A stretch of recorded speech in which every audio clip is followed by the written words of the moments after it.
Hola Tutom, hola a todos, bienvenidos al CCCB. Bueno, no exactamente al CCCB, sino a la web del CCCB, porque con los tiempos que corren, pues ahora este tipo de diálogos se tienen que hacer vía web, y esto ya daría para un primer comentario con Gonzalo Tavares, pero antes de empezar la charla, pues os lo presento por si queda alguien que no lo conozca. Os doy cuatro datos sobre él y por qué hemos decidido hacer este diálogo.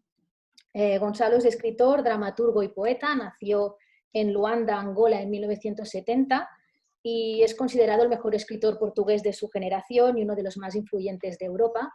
Tiene una obra muy prolífica que, bueno, ahora no hace falta pues, enumerar, pero sí que voy a citar algunos títulos que supongo que saldrán durante nuestra charla, como es su primer libro de todos, El libro de la danza, publicado en 2001.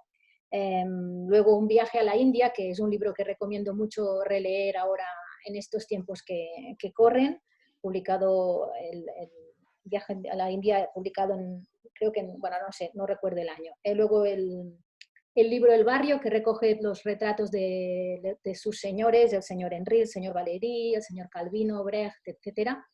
Y luego Enciclopedia, que es una propuesta metanarrativa que recoge todas sus breves notas sobre ciencia, literatura, economía, etcétera, etcétera, sobre Europa, que es uno de sus temas.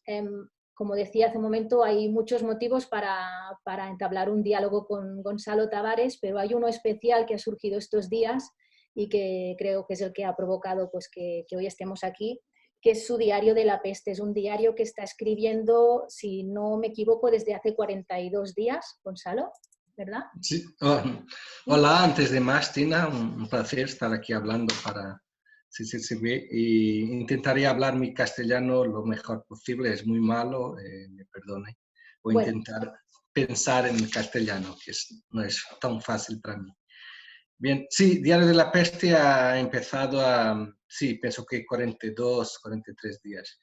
vale. Y y ha sido un reto para mí propio porque yo he decidido hacerlo y he proponido hacerlo a Jornal Expreso de Portugal porque me pareció que era un momento importante de la realidad y me quería también poner diante de la realidad intentando escribir todos los días como que enfrentando con mi pequeña estatura, más enfrentando lo poco que puedo para no me cejar en mi literatura e intentar hablar con la brutal realidad, ¿no?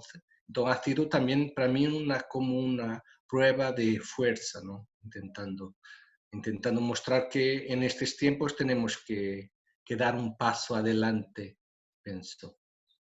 Antes de seguir, ahora que comentas lo de tu castellano, quiero aclarar que nuestra charla es en castellano porque como que la hacemos así, pues vía web y sin posibilidades de intérprete. Mi lengua con la que mejor me expreso es el catalán, la tuya es el portugués, pero entonces sería todo un poquito más complicado y menos espontáneo, así que pues cada uno nos hemos acercado a una lengua común y por eso estamos hablando los dos en castellano. Sobre lo que decías del diario, que es como un reto, era una de las preguntas que tenía era precisamente esta, ¿no? ¿Cómo llevas este reto después de 42 días, lo de escribir de lunes a domingo y además escribir de esta manera tan inmediata, ¿no? Porque es escribir y publicar inmediatamente Sí. cuando, por lo que he ido leyendo y sobre ti, pues tu tipo de escritura siempre pide como mucho reposo, ¿no? Después de la primera escritura. Sí, es completamente distinto de lo que he hecho antes. Y por eso mismo también para mí sería un desafío también en términos de lenguaje, ¿no? Bien, más para decir que está siendo una experiencia muy, muy fuerte y estoy recibiendo de diferentes puntos, no solamente de Portugal, porque está saliendo en muchos sitios, recibiendo contestaciones de muchas personas que están sintiendo algo similar, ¿no? Entonces es un momento único también en mi escritura. Estoy intentando decir a mí propio si soy capaz o no. Es muy duro porque es todos los días, no, y me acuerdo bien cuando ha propuesto al Jornal Expreso para hacerlo, me dijeron, más no necesitas escribir sábado y domingo. Yo lo dije, no, eso, yo necesito de escribir todos los días. Entonces, esto no es un trabajo para mí, es una necesidad. Es muy dura, muy violenta, no sé cuánto más tiempo voy a soportarlo, más es un reto también para un escritor que soy un poco resguardado siempre. Por ejemplo, una viaje a la India de que has hablado, yo ha escrito en 2002 y ha publicado 2002 y ha publicado en como 2010, 8 años después, entonces en Portugal. Entonces, este tiempo no estoy teniendo. Más me agrada mucho esta idea de contestar a las noticias. La noticia y las imágenes de las noticias como algo, de los periódicos, como algo que me estimula como un libro de Musil o como Proust, o como algo muy fuerte literariamente. Y la realidad está siendo tan fuerte que sí, de alguna manera se ha transformado en el gran estímulo, ¿no? Para mí. Sí, eso que comentabas de que, que lo están recibiendo en muchos sitios, déjame que diga que se está traduciendo a varios idiomas y que se está publicando en Cuba, en Argentina, en Chile, en Perú, México, Venezuela, la República Dominicana, Dinamarca, Chile, España, Grecia, Estados Unidos, Inglaterra, Bulgaria, Rumanía, Francia, Holanda e Italia. Y que en castellano lo podemos leer gracias a la traducción de Paula Abraham, que también pues, está Sí, haciendo sí. un trabajo titánico de lunes a domingo, es Sí, sí. importante mencionarla, ¿no? Más los otros traductores de los otros idiomas que evidentemente no conozco, ¿no? Gonzalo, pues antes de seguir hablando sobre el diario y sobre los temas que aparecen ahí y que tienen mucho que ver con los temas que aparecen también en tu literatura, habíamos pensado que nos leyeras una entrada del diario por si hay alguien que no ha tenido todavía ocasión de leerlo, que se haga un poco una idea de cómo suena, de qué forma tiene, ¿no? Muy Así que bien. cuando quieras. Muy bien. Algunos están saliendo en Granta Española ahora, mas yo voy a leer entonces en portugués la primera, que es de la primera entrada del diario de 23 de marzo de 2020. Em português. NASA cancela pesquisas na Lua. Mateu come uma garfada de pasta junto à janela que dá para a rua Vitório de Sica. Sica foi o cineasta de Ladrões de Bicicletas. Na Lombardia, uma mulher grita pelo nome de Paulo. Um doente no hospital de Lombardia vê o rosto da mulher e do irmão no iPad bem levantado no ar pelas luvas brancas do médico. O hotel Marriott é transformado num hospital de campanha. Quartos de luxo são agora quartos para 10 pessoas. O espaço todo usado, distribuído entre máquinas, doentes e médicos. Uma nova agricultura urgente semeia doentes e ventiladores. O presidente da Associação dos Reformados diz para as gerações jovens não se esquecerem deles, neste momento, para não se esquecerem dos pais e dos avós. Uma menina ao meu lado chora. O ministro fala sobre medidas, peso e fita métrica para o que não vê. Giorno, 60 anos, de máscara na cara, passeia um cão muito pequeno com uma correia longa. 186 mortos em França. A minha cadela pastora de Berna chama-se Roma.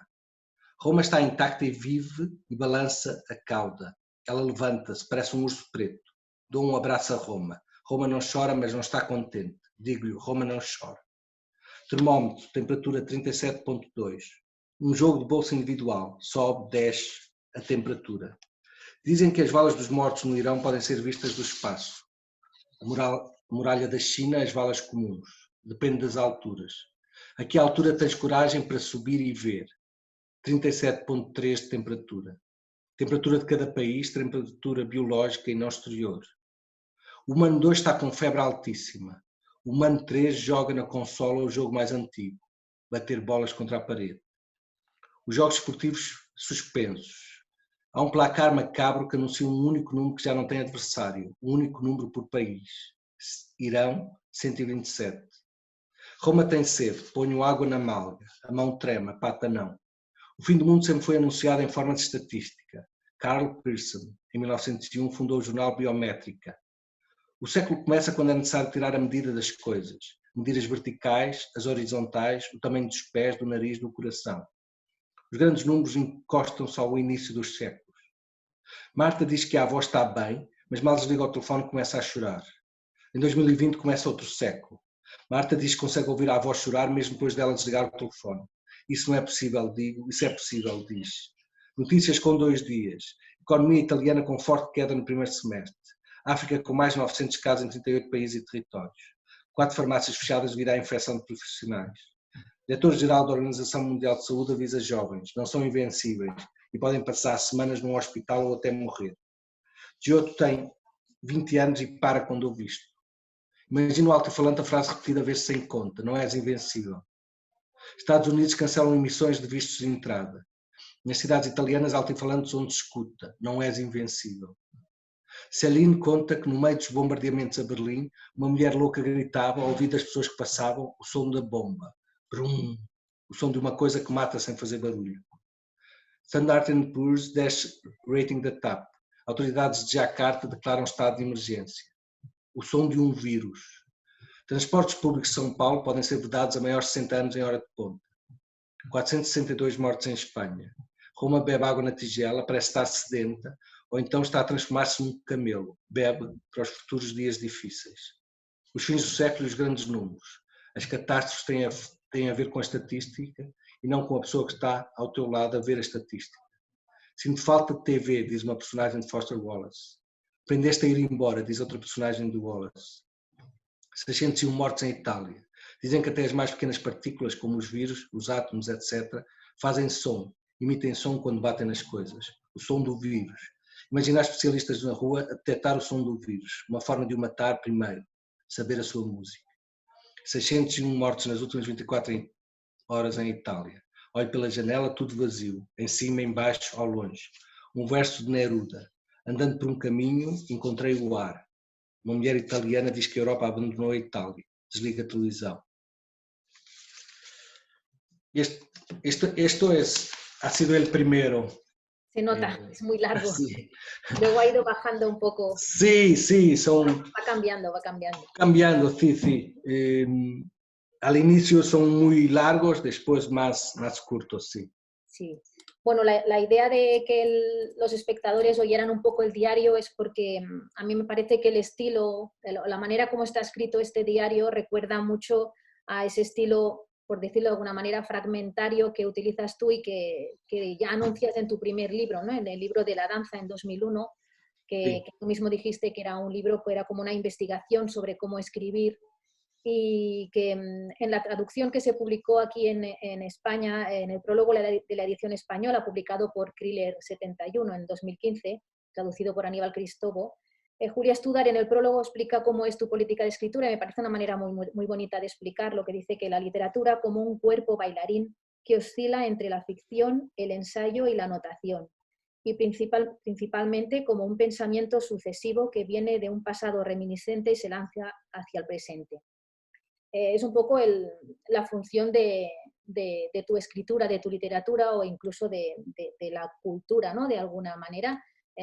Es obligada la pregunta en un diálogo como este de qué papel tiene la cultura ahora mismo con todo lo que está pasando, si es que tiene un papel diferente del que ha tenido durante el resto de nuestra historia, ¿no? Porque siempre parece que la cultura tenga que aportar soluciones cuando muchas veces es más bien una herramienta para hacer pensar, para hacer más preguntas, no sé, ¿qué papel crees que puede tener o que podemos hacer los que nos dedicamos a la cultura en este momento?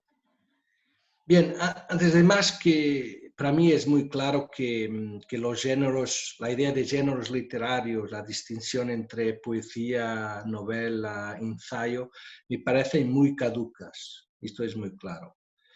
No tan caducas que sean muy viejas, porque el muy viejo era la mixtura de todo. Se podría escribir una novela a través de la poesía, se podía hacer ciencia a través de la poesía, por ejemplo. Hay muchos Luciano, a muchos clásicos que hacían investigaciones científicas utilizando la poesía, por ejemplo. O sea, para mí es muy claro que todo está misturado y la cultura es también, me parece, un mundo de mistura, un mundo que puede incluir todo. Entonces, hoy eso es más evidente. Me parece que, por ejemplo, que la idea los periódicos, entrar en la cultura, me parece hoy, en estos días, esencial. No entrando como, por ejemplo, entraron a través de los surrealistas que hacían montajes de frases de los periódicos, haciendo poemas a través de una combinación de diferentes frases de los periódicos. No es tanto eso, es la idea de que realmente hoy lo que es las micronarrativas de la realidad son absolutamente sorprendentes. Entonces, hoy estamos diante de días, meses ya absolutamente ficcionales, en cierto sentido, ¿no?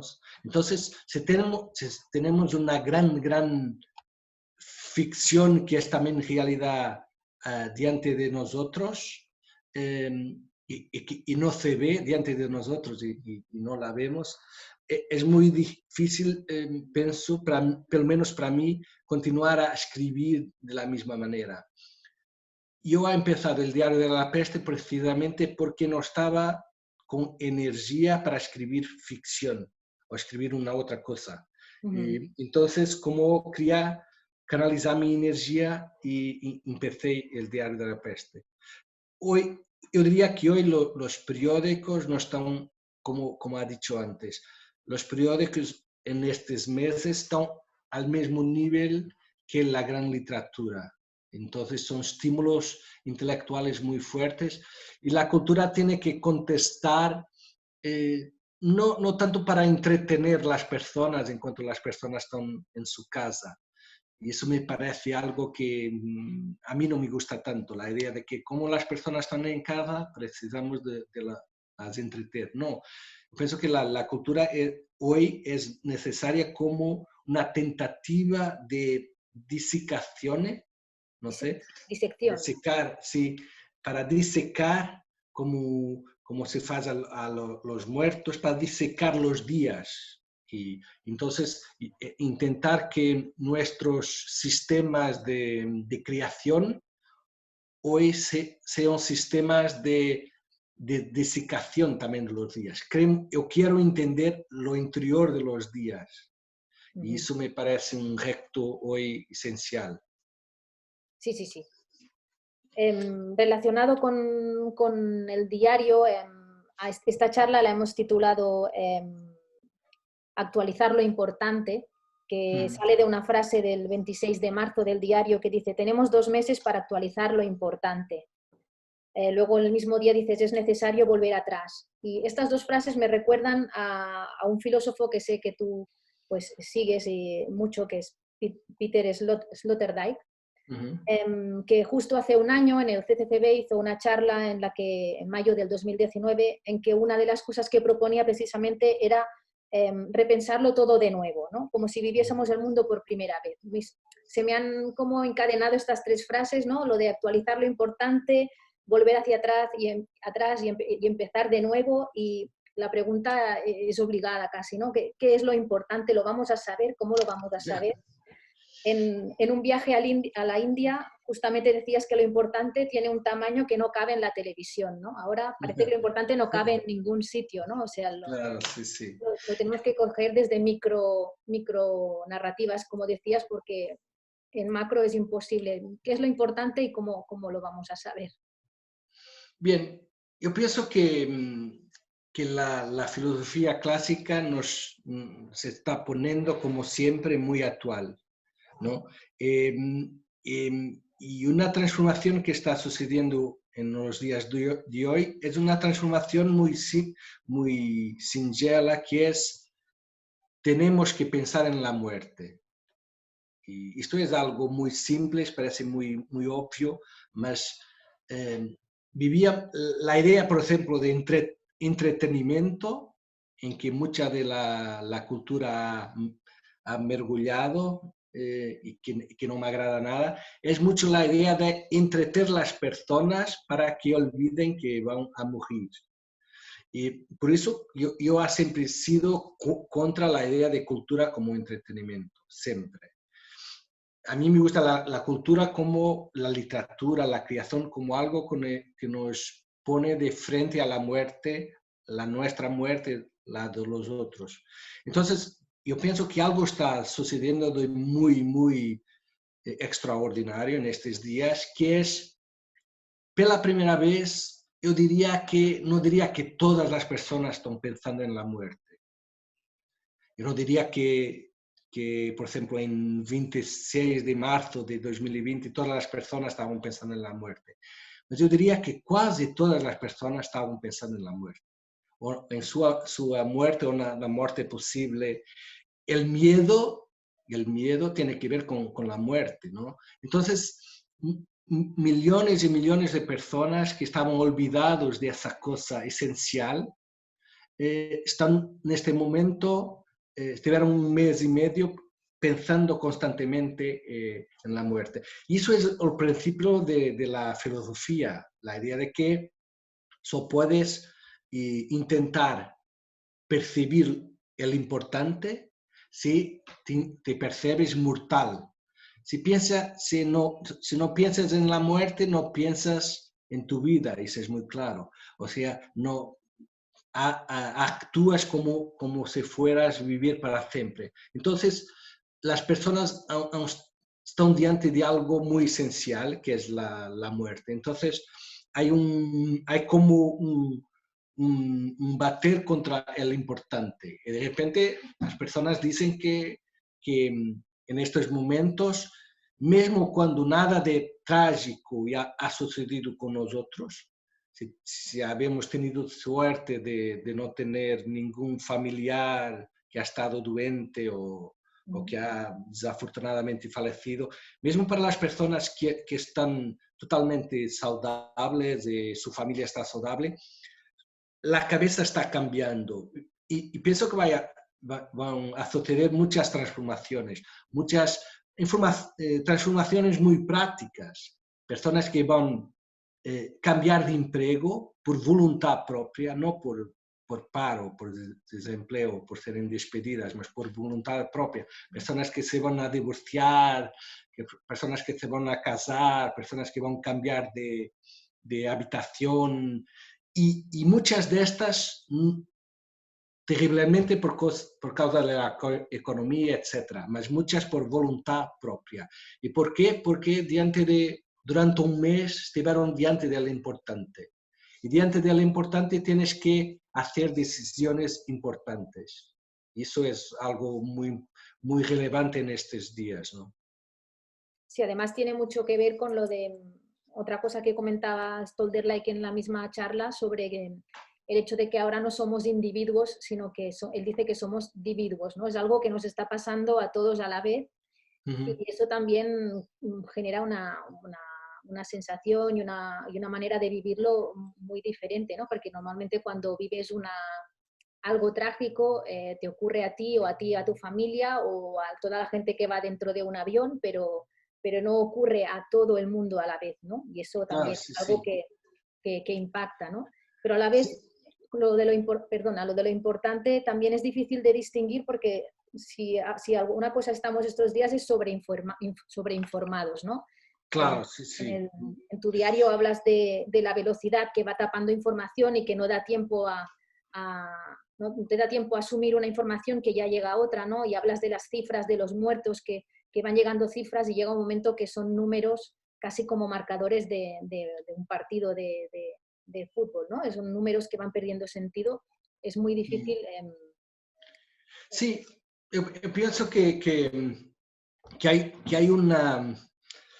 hay un problema que se va a generar ahora, porque que es un problema de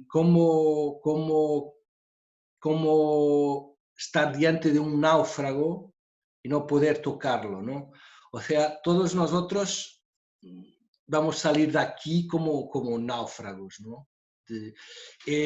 Y cuando hay una gran tragedia es muy, muy fuerte eso, que muchas veces, por ejemplo, cuando no hay un familiar próximo, un amigo, muchas veces las personas se abrazan a un desconocido, porque cuando hay algo de terrible, ser abrazado por un médico, por ejemplo, por una persona que no se conoce, es algo muy, muy humano, muy animal.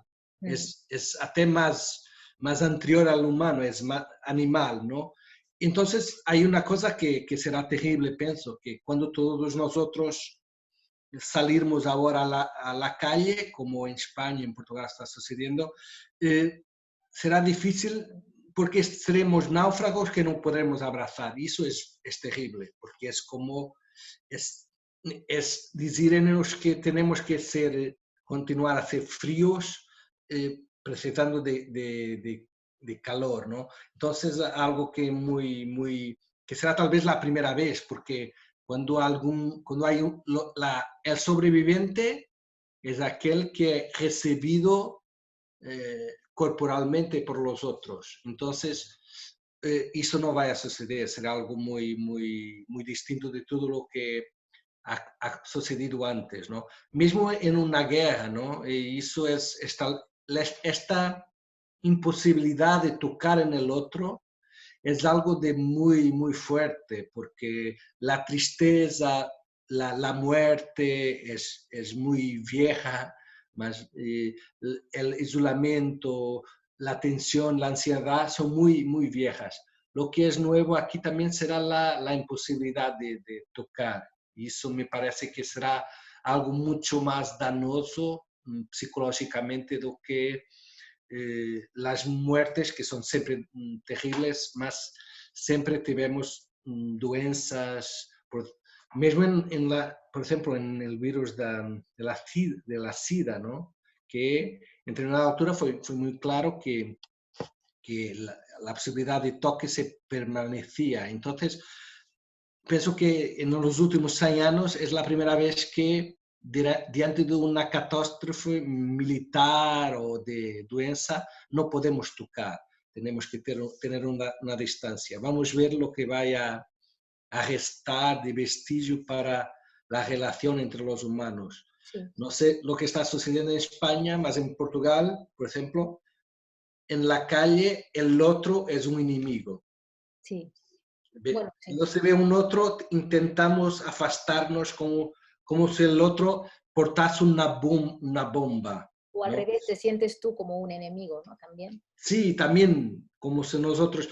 Y eso es interesante de una parte, porque hoy hay una democratización del miedo. O sea, con el terrorismo, unos años atrás, teníamos miedo del otro de una forma muy racista, digamos, un otro con ciertas características, un otro que venía que tenía una tez más oscura, que podría venir de países árabes. Hoy, con esta epidemia, de alguna manera, el terror y el miedo puede venir de cualquier persona, de una persona muy rica, muy pobre, muy vieja, muy nueva. Entonces, esto ha sido una democratización del miedo que es de alguna manera, podemos ver como un avance civilizacional o un retroceso, no sé, ha cambiado, ¿no? Y relacionado con esta imposibilidad de tocarse, también está la imposibilidad de despedirse, ¿no? También ahora está muriendo mucha gente a la que no podemos despedir de ninguna manera. Hay una frase de un viaje a la India que me quedó grabadísima, que es la manera como un pueblo entierra a su gente. Bueno, no sé cómo era la frase exactamente, perdona. En Diario en un viaje a la India hay un momento que... Yo en Diario de la Peste ha hablado de Isaac Singer, que decía que escribía en yiddish y que Sí, una vez escrito para los muertos. sí, él le preguntaron y él, porque escribía en una lengua en que todas las personas habían sido muertas y él ha contestado en el discurso de la atribución del premio Nobel, ha dicho que escribía, por un lado escribía para la sombra, ¿cómo se dice? ¿Sombra en castellano? Sombra, sí, sí, sí. Sombra. Mas por otro lado, en otra situación ha dicho que escribía para cuando los muertos resucitasen, pudiesen leer, tener algo para leer, ¿no? En su lengua.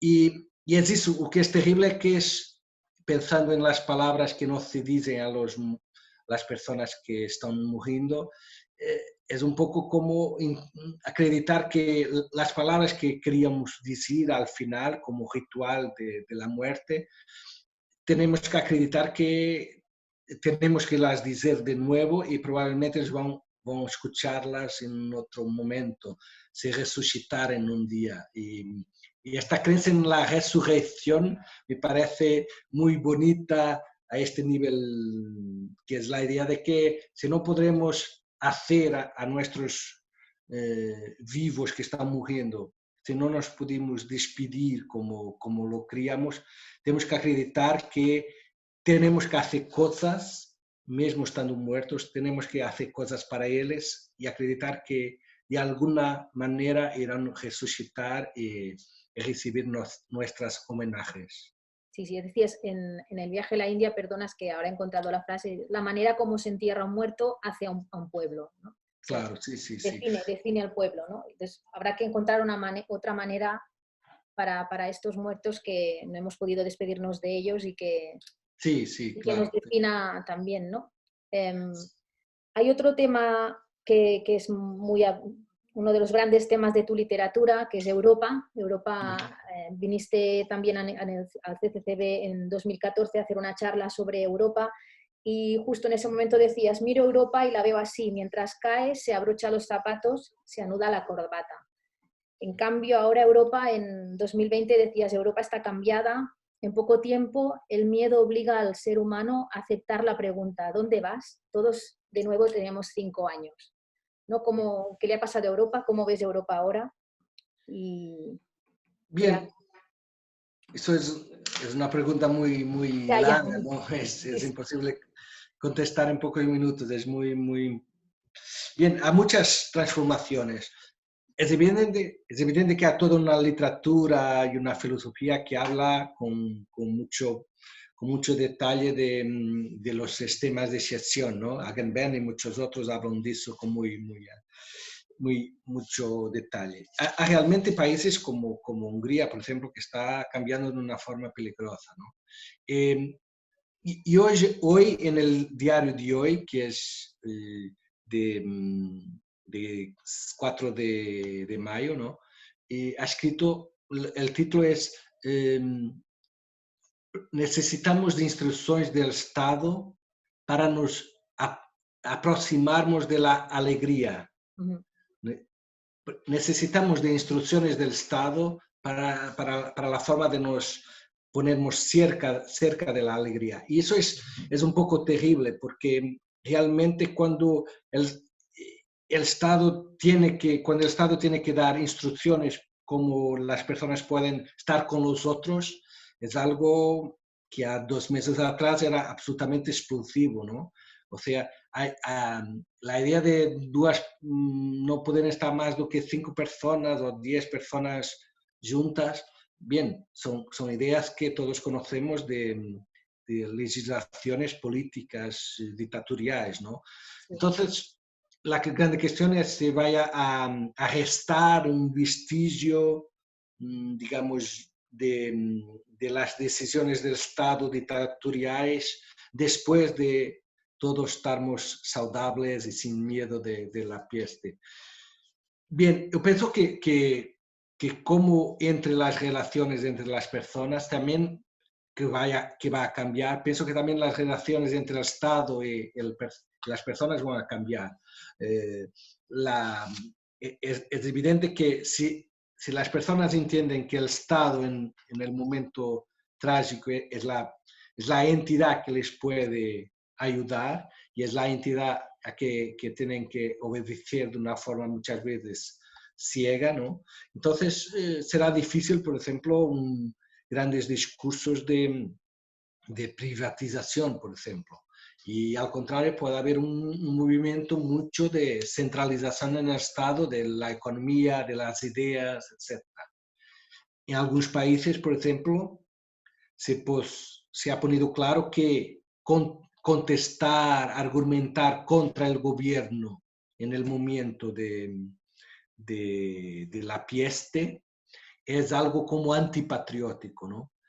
Y eso también es algo que, por ejemplo, si no sabemos cuándo va a terminar la peste o el virus, cuándo va a terminar la idea de que contrariar el gobierno es ir contra la patria, ¿no? Contrariar el gobierno es el principio de la democracia, ¿no? Contrariar el gobierno es el principio de la democracia. Entonces, cuando nos hablan, esto puede demorar 10 años, el virus, tenemos que pensar que la democracia puede ficar suspensa 10 años también. Y eso, bien, hay un tiempo que después, como un año, por ejemplo, si tienes un año o dos de una situación de suspensión de la democracia, bien, es muy difícil después retornar a una libertad de pensamiento, etc. Y entonces, hoy un poco como, no tanto como en la crisis económica, mas hoy esta crisis de salud ha ponido la idea de que la argumentación, la contraargumentación es algo que no es desejada y eso me parece que se puede tornar peligroso, ¿no? Sí, sí. Otro decías que corremos el peligro de confiar demasiado en el Estado, en que el Estado sea el único que tenga la solución. Hay otra, o que nos pueda salvar, ¿no? Relacionado con la salvación, hasta hace poco la salvación estaba muy relacionada con la religión, ahora en cambio la salvación está más que nunca relacionada con la ciencia, ¿no? Y el papel que la ciencia coge ahora mismo, más que no, ya hacía tiempo que tenía este papel la ciencia, pero justamente estos 2 últimos meses pues todavía más, ¿no? Entonces escuchamos a los científicos casi como quien escucha un oráculo, ¿no? De algún modo.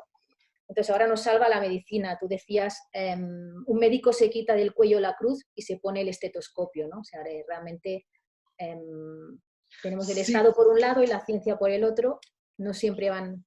Exato. Yo he empezado el Diario de la Peste con la frase real de que NASA ha abandonado por un tiempo la investigación en la Luna.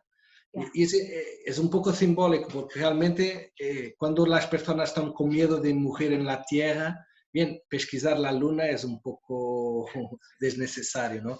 Y yo he escrito también sobre, por ejemplo, en el Río de Janeiro, el Cristo Redentor, que es una gran estatua que existe en un punto alto de Río de Janeiro. Entonces las personas en el río cuando miran arriba ven el Cristo Redentor, que es una estatua, una de las grandes estatuas del mundo. En 2 días en Brasil ha estado como vestido de médico. Y han ponido unas luces como si tuviese un fato y un estetoscopio.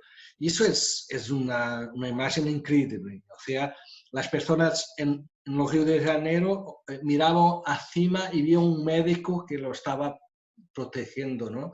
Y entonces yo hablé de cómo si las ciudades fueran hospitales y el médico Cristo, el Cristo médico, estuviese mirando y curando a las personas. Y es interesante porque cuando se habla de milagros, por ejemplo, hablando del cristianismo, en la Biblia se habla de milagros de salud, sí. ¿No? Una u otra vez un milagro del pan, multiplicación del pan, de la comida, mas casi siempre un ciego que empieza a ver, alguien que tiene una enfermedad muy grave que fica bien. Entonces, esta idea de Cristo como un médico no es nueva, está en la Biblia, ¿no? Y más aquí me parece que realmente nosotros recibimos ahora el médico como si fuera el Salvador, con ese grande, un Salvador místico de alguna manera. Y esta idea también del virus del peligro no ser visible es también una fusión entre ciencia y religión, si Sí, quieres, ¿no? sí, sí. Entonces, tienes que tener miedo de algo que no ves, que no miras. Y eso es muy fuerte también. Y las personas te van a curar de algo que no se ve, que solamente los médicos lo ven. Eh, si quieres, hay una relación también con grandes sentencias bíblicas, ¿no? O sea, por ejemplo, la idea de que el creyente es aquel que ve lo que los otros no ven, ¿no? Aquí los médicos son aquellos que ven lo que los otros no ven. O sea, hay muchas cosas que ponen el médico en un pedestal y eso es interesante porque en muchos casos, no sé en España, mas en muchos casos la figura de la persona, de la Secretaría de la Salud que habla todos los días, se está tornando en muchos países una figura casi mítica, muy popular, y en muchos países se habla como posibles candidatos a presidencia de la República, por ejemplo, futuros. Aquí Y, no está, no está pasando. sí, por ejemplo, en México se habla de eso. Hay una, Ujú. y eso es interesante porque es la idea de que el médico tranquiliza y tranquiliza no apenas un cuerpo, más un país. Y es como un médico también político. Y eso me parece muy interesante. El médico es simultáneamente la figura religiosa, cristiana, casi, de Cristo, y por otro lado la figura del político que consigue controlar las cosas y va diciendo cómo está la situación del país, ¿no? E incluso han surgido rituales, ¿no? Alrededor de los médicos, como el aplauso al menos aquí cada día a las 8 de la tarde, la gente sale a los balcones a aplaudir a los médicos y es casi un ritual, ¿no? O sea, ya no, sí, llevamos 2 meses saliendo, bueno, no todo el mundo, pero mucha gente a los balcones, cada día a las 8 se oye un aplauso que dura unos 5 minutos y que es como, bueno, ya se ha convertido en una nueva costumbre Sí, que, sí. que tiene algo de ritual, creo, ¿no? Porque en realidad no. Sí, yo pienso que hay una transformación realmente de la figura del médico. Y lo terrible pensar, no sé, médico e enfermero, por ejemplo. Lo terrible pensar, y vamos a ver en, en países pragmáticos, esos aplausos a que corresponden en términos pragmáticos. O sea, una forma muy pragmática. ¿Cuánto gana, cuánto es el vencimiento por mes de un médico, de una enfermera? Y eso es interesante porque lo que vemos hoy en las sociedades europeas es que estaban hasta 2 meses atrás muy lejos de la última grande peste. Entonces los médicos y los enfermeros han sido desvalorizados como si fueran secretarios, como si fueron desvalorizados en el sentido en toda la función pública, como si fueran otros funcionarios públicos, ¿no? Y tal vez lo que yo no estoy diciendo que son más o menos importantes, más que interesante es que cuando se pone la cuestión de la salud y de la vivir o morir, se pone algo un poco distinto y que no es la misma cosa de tener un papel bien hecho en 2 días o en 20 días o algo, o no es a pesar de todo la misma cosa que, por ejemplo, un profesor, yo soy también profesor y entonces no es una cuestión de desvalorizar los profesores, mas un profesor no tiene que ver con vida y muerte. Entonces, de alguna manera, estoy también curioso para percibir si la sociedad en general, los gobiernos, van a valorizar de una forma pragmática los rituales de los aplausos, porque se escucha de muchos médicos en muchos sitios, de enfermeros, dicen muy bien, me gusta que me aplaudan más, yo necesito también de una buena reforma, de ordenado, etcétera, etcétera. Isso, e, mas curioso también que sé que hay en España y en muchos países también una reacción absolutamente terrible de muchas personas que no quieren que los médicos o los enfermeros vivan en su edificio, ¿no? O sea, al mismo tiempo es un aplauso, mas muchas veces un aplauso para alguien que está en el palco más lejos. Estoy aplaudiendo para que permanezcas lejos y que permaneças curando mis familiares muy lejos de mí. Eso es de un cinismo también muy terrible, ¿no?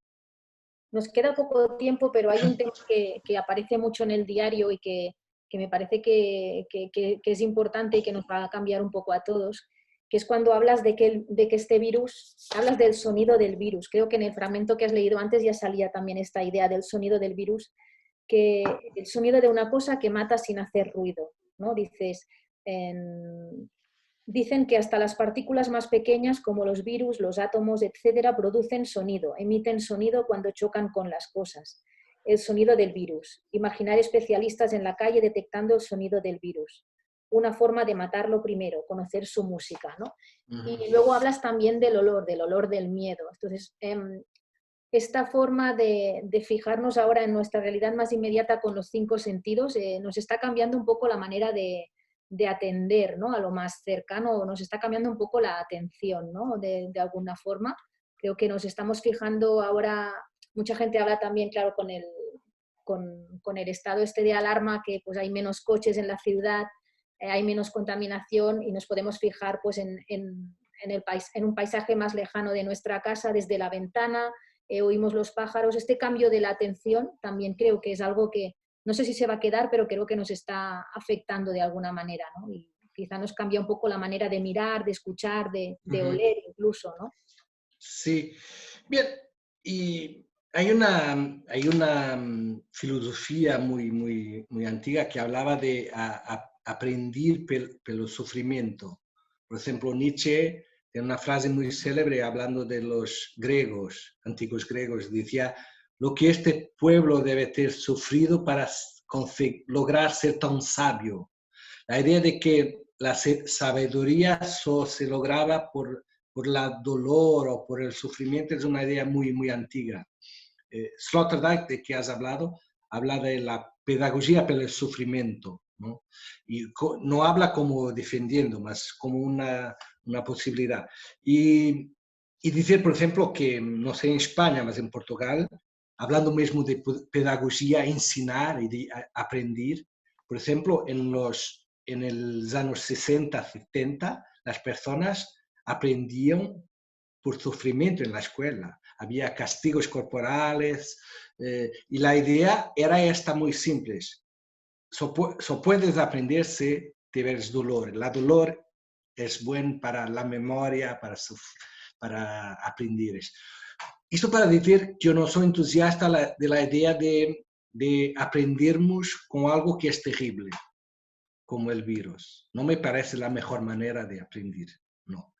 Me gusta mucho más la idea de aprender por entusiasmo, aprender por voluntad, por gran deseo, en fin.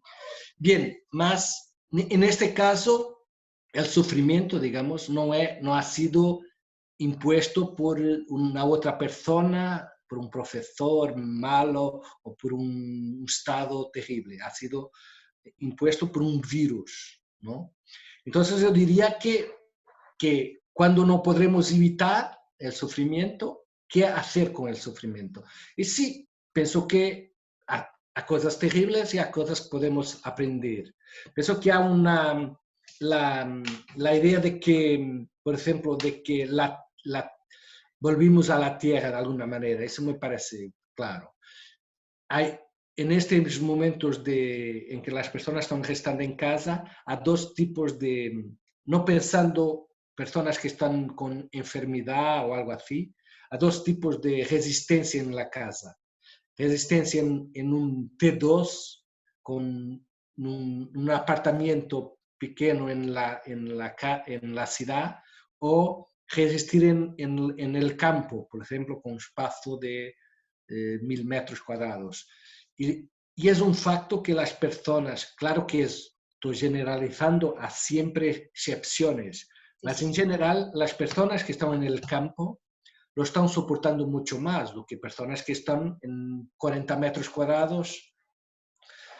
Por ejemplo, yo tengo un amigo que tiene una casa en Carcassonne, muy en el campo, con mucho espacio, y que no ha tenido tiempo para salir, ya está en París, en un espacio de 40 metros cuadrados, a 2 meses, está ficando loco, porque... Entonces, aquí una cuestión que pienso que va a haber una respuesta, una pequeña migración, me pienso, que tiene también a ver con el teletrabajo que va a incrementar claramente. Va a haber un regreso a la tierra, me pienso, de algunas personas. No será un movimiento general, y tiene que ver también con algo de que hablabas, que es los sonidos, los pájaros, la tierra. O sea, si personas, por ejemplo, que habitan en Madrid o en París y han conseguido ir para una casa de campo y lo pasaron bien, de alguna manera eso va a hacer un clic. Si me ha pasado bien aquí, si ha redescubierto los sonidos que no tengo en la ciudad, las estrellas, por ejemplo, las cosas muy simples, ¿por qué regresar, no? O sea, esto es también ha sido una experiencia de 2 meses, 3, como vivir de una otra manera. Y algunas personas van a querer volver a la antigua manera, otras van a cambiar de manera de vivir. Y eso me parece muy fuerte, ¿no? Sí, sí. Bueno, se nos acaba el tiempo.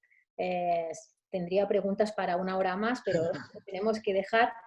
Y me gustaría cerrar la charla, bueno, primero dando las gracias a todo el equipo del CCCB que está detrás de este diálogo y que lo ha hecho posible, empezando por Judith Carrera y Elisenda Gola, y luego Enrique Fibla y el resto del equipo, para agradecértelo muy especialmente a ti, Gonzalo, y la oportunidad de conocerte y poder hablar contigo de tu obra, porque hace muchos años que te leo y la verdad es que es un placer escucharte. Y me Muchas gustaría cerrar la charla leyendo un pequeño texto tuyo del señor Brecht y el éxito, que creo que tiene mucho que ver con lo que estamos viviendo ahora y que no hemos hablado, pero hay una corriente también que estos días que hay una especie de falso optimismo extraño que corre para que todo el mundo va repitiendo una frase mantra que es como que todo irá bien cuando ya hay muchas cosas que están yendo muy mal y en cambio se repite esta frase como mantra como para salvarse un poco de lo que está viniendo, ¿no? Y este texto del señor Brecht y el éxito creo creo que cierra muy bien esta charla y que tiene mucho que ver. Se titula La belleza. En una cierta ciudad apareció el arco iris un día y nunca más se fue. Durante un año permaneció en el mismo lugar del cielo. Se volvió aburrido. Un día, finalmente, el arco iris desapareció y el cielo se volvió ceniciento, oscuro por completo. Los niños de esa ciudad, excitados, señalaban el cielo ceniciento y se gritaban unos a otros: «Mira, qué bonito». Me parece una forma de darle la vuelta Sí, bien, a sí, unos... yo pienso que hay una obsesión por la novedad, ¿no? Entonces, de alguna manera, muchos, esta idea de que vamos a encontrar algo nuevo del terrible, me parece también realmente demasiado optimista. Me parece, solo para terminar, que claramente hay una violencia, claro que podemos ser optimistas, mas hay una violencia que va a generarse a partir de los próximos tiempos, que es una violencia muy clara, que el otro me puede matar, el otro me puede matar. Y esto es tan fuerte que pienso que con todos los optimismos será muy difícil en los próximos años no pensarmos el ser humano como un asesino potencial terrible. Agradecer también a CCCB y agradecer a Tina. Gracias. Y sí, esperemos que de aquí a un año podremos hablar de una forma optimista sobre el hombre, hablando del pasado. Vamos a ver, tengo algún miedo, tanto del Estado como del hombre en general, de la humanidad. Tengo algún miedo que el miedo el miedo es un potencial destruidor de todo, ¿no? Entonces, en cuanto a existir miedo, me parece que el humano no puede ser mejor y necesariamente será peor. Bueno, lo tenemos que cerrar así. Muchas gracias, Gonzalo. Gracias, gracias.